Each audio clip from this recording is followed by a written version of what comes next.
Dans le numéro ici, on vous dit que Bob regarde à l'intérieur de sa tirelire et décide qu'il est temps d'économiser. Il décide donc, à partir de maintenant, d'ajouter le même montant à chaque jour dans sa tirelire. La table de valeur ci-dessous représente le montant dans la tirelire selon le temps écoulé.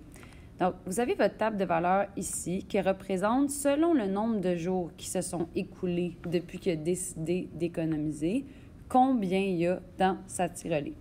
Donc, ça veut dire que quand il y a 3 jours qui se sont écoulés, il est rendu avec 20 $ dans sa tirelire. Au 5e jour, il est rendu avec 28 $. Donc, on voit que le montant augmente puisqu'il met de l'argent à tous les jours. Et on se demande combien aura-t-il économisé le 15e jour. Donc, pour trouver combien il a économisé le 15e jour, premièrement, on peut aller estimer combien ça va faire. Le 15e jour, il est entre le 12e jour et le 17e jour. Ça veut dire que le montant devrait se trouver entre 56 $ et 76 $. Pour connaître ce montant-là, ce qui nous aiderait, c'est de savoir combien il économise à chaque jour, puis s'il y avait quelque chose au départ dans sa tirelire. Par exemple, si jamais il économise 2 $ par jour et qu'au départ, il avait 20 $, bien, on va pouvoir se dire, OK, bien, au 15e jour, il a accumulé 15 fois 2 $ plus le 20 $ du départ. Donc, première chose, on va aller regarder combien il met de côté à chaque jour. Ça correspond aussi à la régularité de notre situation. Donc, ce qu'on voit, c'est lorsque 2 jours se sont écoulés, donc entre le 3e jour et le 5e jour, il a économisé 8 $. Nous, on sait qu'il économise le même montant à chaque jour, donc on peut maintenant se douter qu'il économise 4 $ par jour. On peut aller le vérifier une deuxième fois.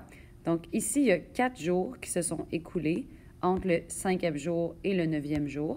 Et en 4 jours, il a économisé 16 $. Donc, ça fonctionne encore une fois. En 4 jours, il a économisé 16, donc ça veut dire qu'à chaque jour, il économise 4. Ça, dans le fond, c'est la régularité de notre situation. La régularité, on la remplace par la lettre A. Et pour la calculer, ce qu'on a fait, c'est qu'on a divisé la variation du montant par la variation de jours. Pour ne pas avoir à écrire le temps écoulé et le montant, on va les remplacer par des variables. Donc, le X, ça va toujours être la première rangée, puis le Y, ça va toujours être la deuxième.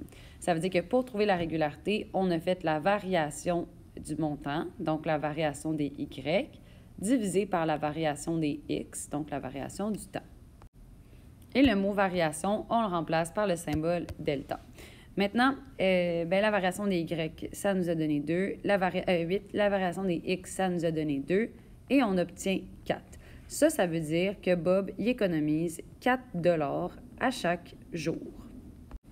Donc, voilà pour la régularité.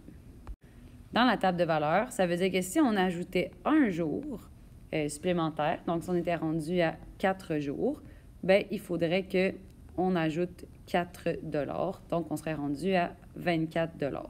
Et ainsi de suite. Donc, si on ajoute un jour, eh bien, on ajoute 4 $.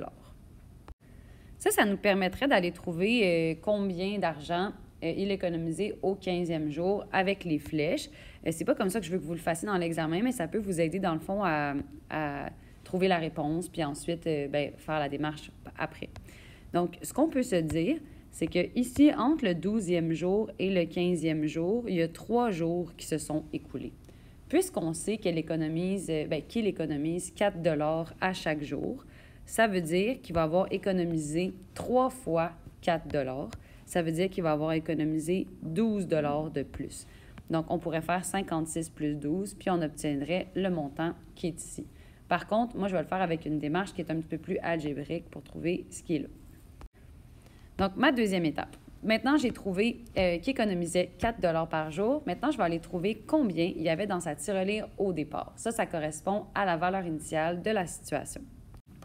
Donc, moi, ce que je sais, c'est que le montant qu'il a dans sa tirelire en ce moment, c'est toujours 4 fois le nombre de jours qui se sont écoulés parce que c'est 4 $ par jour. Mais il faut qu'on additionne, dans le fond, le montant qu'il y avait au départ. Donc, par exemple, pour trouver un montant final, après 3 jours écoulés, on dirait, on prend le montant de départ, puis on additionne 3 fois 4. parce qu'on a économisé 4 3 fois.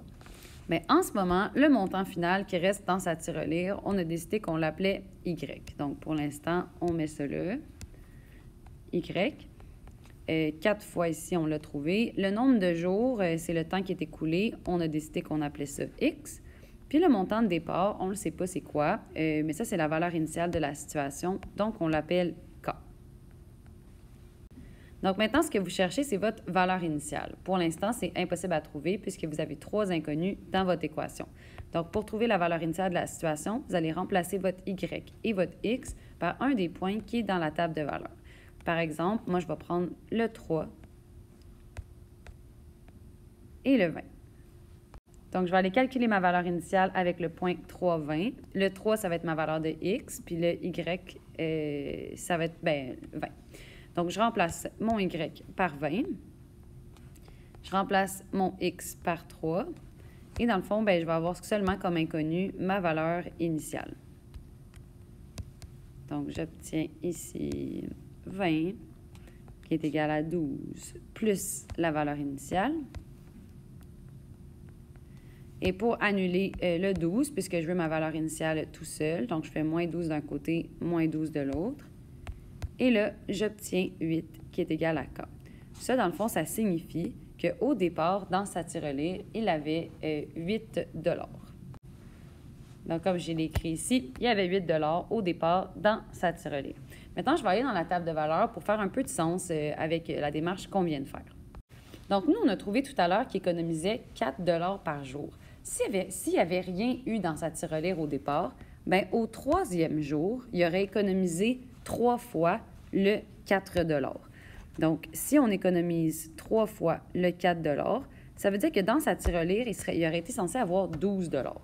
Mais là, finalement, tu es comme, madame, il n'y a pas 12 $ dans sa tirelire, il y en a 20 $. Ça veut dire qu'il a économisé 12 $, mais il est rendu à 20 parce qu'il y avait sûrement 8 $ au départ dans sa tirelire. Donc, c'est ça qu'on obtient ici quand on fait notre valeur initiale. C'est qu'on dit, en ce moment, son montant final, c'est 20 $, mais le nombre de jours écoulés, c'est seulement 3. Ça veut dire que pour obtenir le 20 $, on avait 12 $ d'économiser, mais sûrement qu'on avait quelque chose au départ. Puis là, on trouve que cette chose-là, c'est 8. La valeur initiale, il faut le faire avec n'importe quel point. Par exemple, ici, s'il n'y avait rien eu dans sa tirelire au départ, au 5e jour, puisqu'il économise 4 $ par jour, au 5e jour, on aurait économisé 5 fois le 4 $, ce qui nous aurait donné 20 $. Mais finalement, tu es comme, madame, il n'y a pas 20 $ dans sa tirelire, il y a 8 $ dans sa tirelire. 28 $. Fait que ça veut dire qu'au départ, il y avait 8 $ dans sa tirelire. Il y a aussi une autre manière de trouver la valeur initiale. La valeur initiale, en fait, c'est qu'est-ce qu'il y avait au départ de la situation. Donc, quand le temps écoulé était à 0 jours écoulé. Donc, ce qu'il y avait avant de commencer à économiser. On peut trouver la valeur initiale en utilisant la régularité. Donc, ce qu'on sait, dans le fond, c'est qu'on économise 4 $ par jour. Donc, si on recule de 3 jours, parce qu'on veut aller au temps écoulé 0 jours, il faut qu'on recule de 3 jours.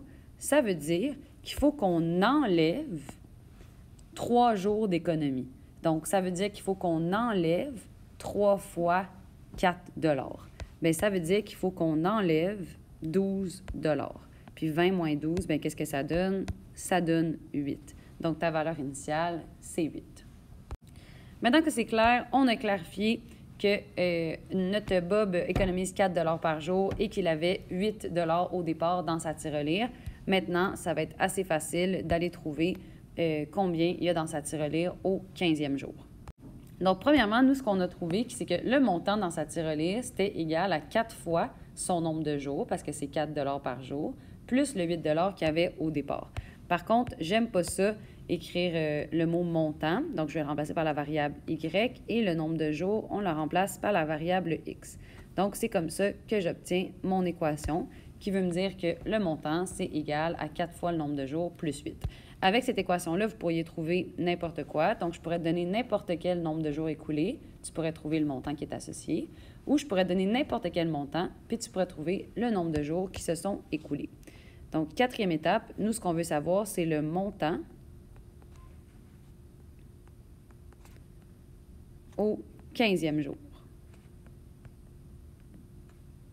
Bien, pour ça, tu pars de ton équation qui est que le montant, c'est 4 fois ton nombre de jours plus 8.